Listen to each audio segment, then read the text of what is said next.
Hi everyone, welcome to One Bucket Nation and Personal Finance with your girl Terrell Dinkins. Thank you so much for tuning in with me today. Today I really pondered on what I wanted to talk to you about, and there's always materials that surface or comes across my timeline. And an article came across my Facebook timeline that was really disturbing, and it saddens me, and I question, what are we going to do about it? So the article read, African American wealth will reach zero by the year 2053. Zero.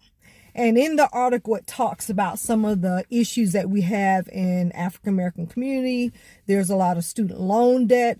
But one of the things that really struck out and stood out was the fact that, there's this huge wealth gap between African Americans and white America, but particularly when we look at women. And one of my passions is to really talk to women about how to close that wealth gap.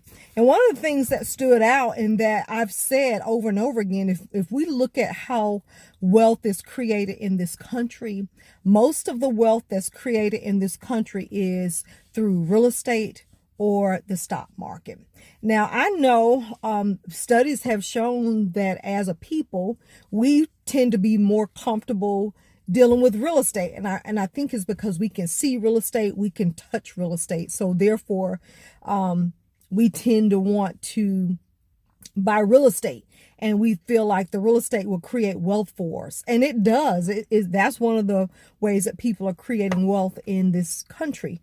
But the barriers to entry for real estate is much more difficult than it is through the stock market. And when I say stock market, that I'm using it as a broad term for people that may start investing in mutual funds, ETFs, and individual stocks. So we got to do something. But before you can start investing in the stock market, we really got to put a handle on this debt.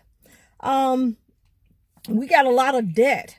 And one of the issues with debt is with our student loans. And if you can go back to a couple of videos, I've talked about student loans, but we got to get over this fear, and we got to get in the game. We got to stop feeling uncomfortable with thinking about investing.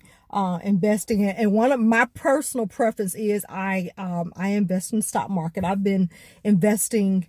I bought my first share of stock when I was 26 years old, in my 20s. So I've always felt comfortable in the market. Not that I didn't feel comfortable in investing in real estate, but I realized that if you look at investing versus trading, it was easier for me to invest in the stock market because you can get in and out. And let me just go back and explain what I mean by barriers to entry.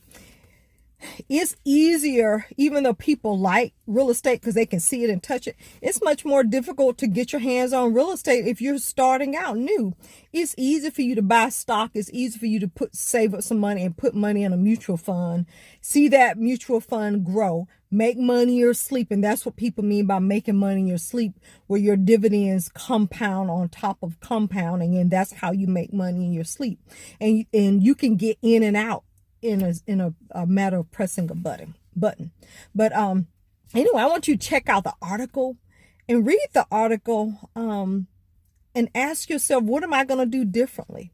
Because it does. I get upset, and it's disturbing when I see that we could very well not have a net worth by 2053 as a people. It hurts my heart as an African American woman to read articles like that. So I'm asking you, what are you going to do differently to change that narrative about the wealth in the African American community? Thank you so much for tuning in with me today. Check out my other videos. And if you could follow me on social media, Facebook, Twitter, and Instagram, all at One Bucket Nation. And also check out my website at onebucketnation.com. Take care, and thank you so much. I will see you next week. Bye-bye.